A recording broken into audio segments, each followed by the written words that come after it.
Okay, so I'm going to be going through a gorgeous sequence for the spine today. It's so powerful, and it just kind of goes into the nooks and crannies of our spine, and offers a wonderful care. As always, if there's any pain, we would like to either make the movement smaller, make the movement slower, or stop. Pain-free movements only. It's how we keep ourselves safe. Okay, so for this, you're going to need your sticky mat and then also something to support your head. So I like to use a bolster. We're just going to lie on our side. We're going to go hips bent to 90 degrees, knees to 90 degrees. And then we'll start with stacking our hands one on top of the other. We're just going to do a slight sliding the top hand forward and then bringing the top hand all the way back. And again, slide the top hand forward. I apologize if I'm hitting the microphone, and then sliding the hand all the way back.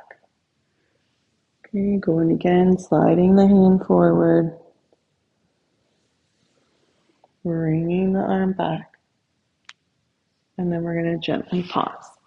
Okay, so from there, we're going to take our legs, we're going to bring them all the way up to wherever feels comfortable to us. So if that's down here, that's fine. There's no benefits to having it higher, just really just kind of getting as far as it feels comfortable for you. From there, we're going to bring our foot slightly forward, and then we're going to bring our leg all the way back. Bring our leg forward, and then bring our leg back. Bring our leg forward, and bring it all the way back.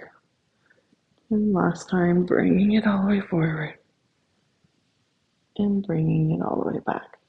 From there, we're going to take our legs, we're going to bring them behind us, coming into like somewhat of a backwards banana. Again, we keep our head supported on the bolster. And then from there, we can extend our spine back, tuck our chin slightly, and then we'll just do a little bit of rotating our shoulders slightly forward, rotate our shoulders slightly back.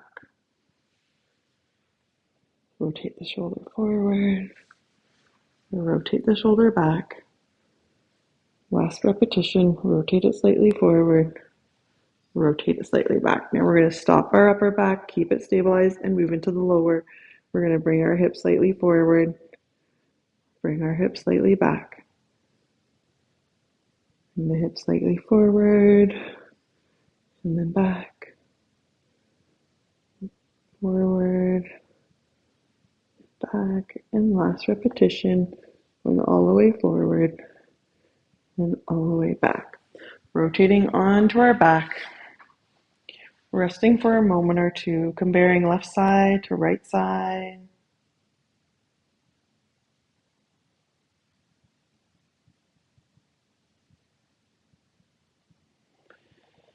And then we'll do the other side.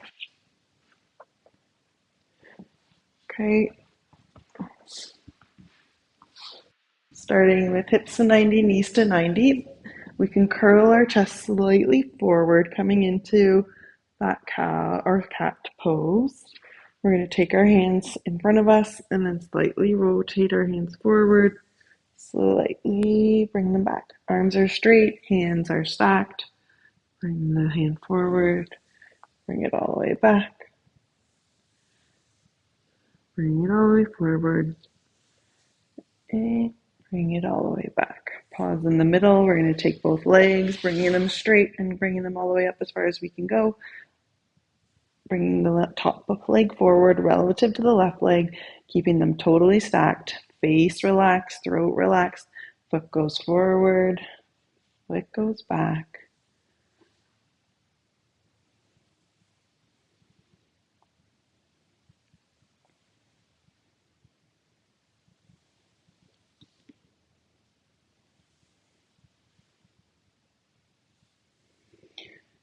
Okay, then we're swinging our body the opposite way, coming into that somewhat of a banana pose.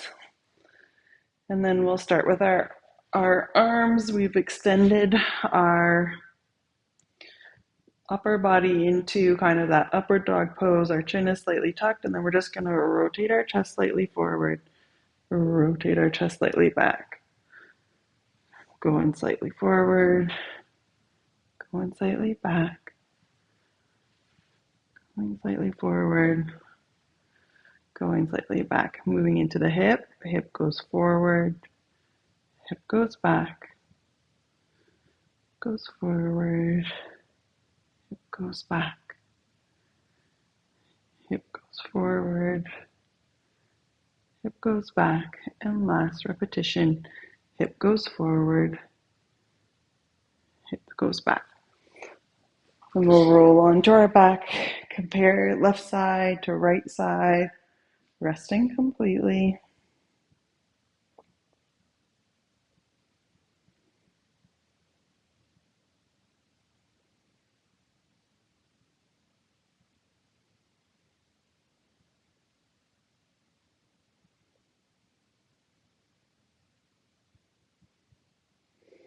Okay, so again, this is if one of these movements feels particularly good to you, really addresses a problem area, your repetition is going to want to be daily until you get your momentum, get ahead of it, and are able to start the movement and you kind of feel like you don't even really need it because of how loosened off you are.